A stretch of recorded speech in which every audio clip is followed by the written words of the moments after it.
Hello बच्चों, आज हम जानेंगे क्लास 11 हिंदी अंतरा बुक से चैप्टर 13 के कविताओं के प्रश्नों के उत्तर, जिसके लेखक हैं पद्माकर जी।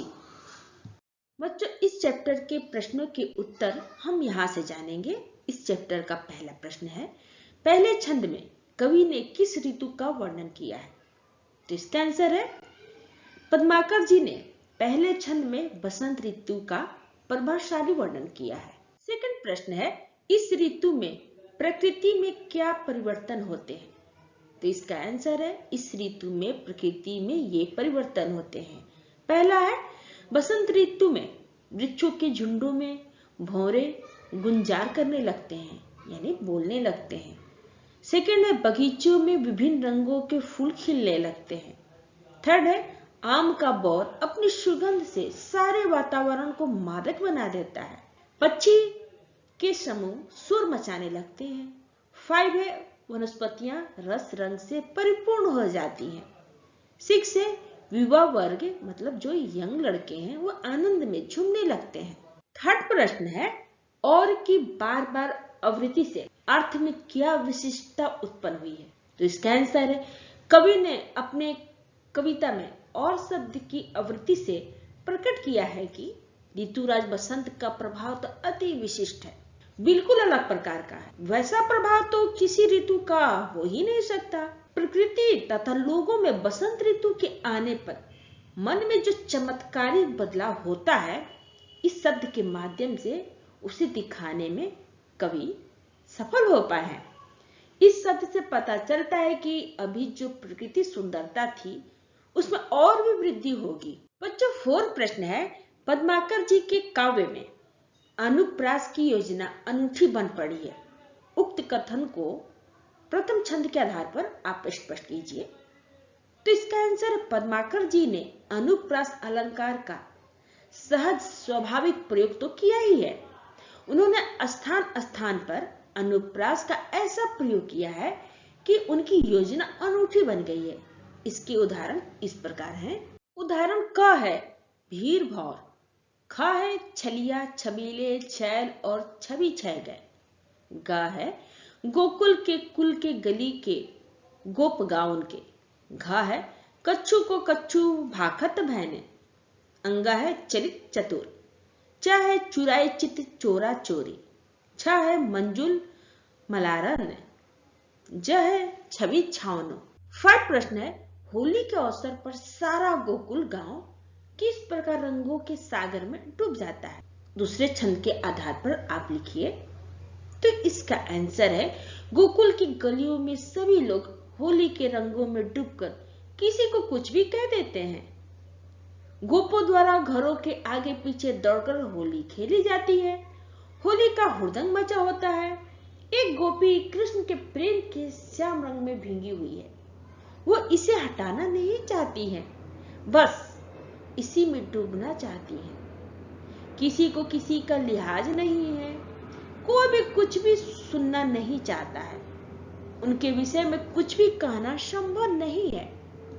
6 प्रश्न है, बोरत तई बैरियो पै निचुरत बने नहीं। इस पंक्ति में गोपिका के मन का क्या भाव व्यक्त हुआ है? तो इसका आंसर है, इस पंक्ति में गोपी कहती हैं कि मैं तो कृष्ण के रंग में चोरी चोरी रंग गई हूं, अर्थात मैंने सबसे छुपकर अपने मन को कृष्ण के रंग में रंग दिया है। एक बार अपना मन कृष्ण के रंग में रंग देने के पश्चात अब मैं उससे निचोड़ना यानी उससे मुक्त होने के लिए तैयार नहीं हूं। 7 प्रश्न है, पद्माकर जी ने किस तरह भाषा शिल्प के भाव सौंदर्य को और अधिक बढ़ाया है? आप उदाहरण देकर लिखिए। तो इसका आंसर है, पद्माकर जी ने भाषा शिल्प में वे माहिर थे। उन्होंने अपना सारा काव्य ब्रज भाषा में रचा, जिसमें अलंकारों की अधिकता है।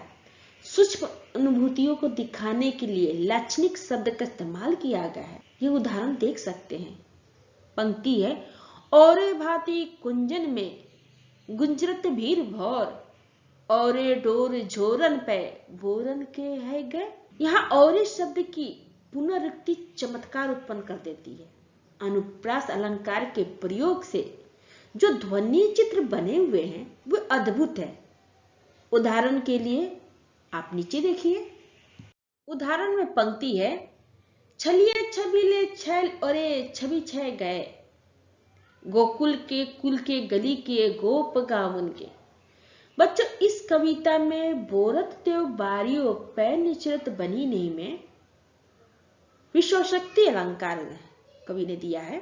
यहाँ होली वर्णन के पद में कवि ने चाक्षुक बिंब का आकर्षक विधान किया है तथा हो तो श्याम रंग में चुराए चित्त चोरी चोरी में अनुप्रास तथा श्याम रंग में सलेस अलंकार का सहज भाव से कवि ने प्रयोग किया है। 8 प्रश्न है, तीसरे छंद में कवि ने सावन ऋतु की किन किन विशेषताओं की ओर ध्यान आकर्षित किया है? इसका आंसर है, सावन ऋतु की विशेषता इस प्रकार है। पहला है, बगीचे में भौरों का स्वर फैल गया है, उनका गुंजार मल्हार राग के समान प्रतीत होता है। सेकंड है, इस ऋतु के प्रभाव से ही अपना प्रिय प्राण से अधिक प्यारा लगता है।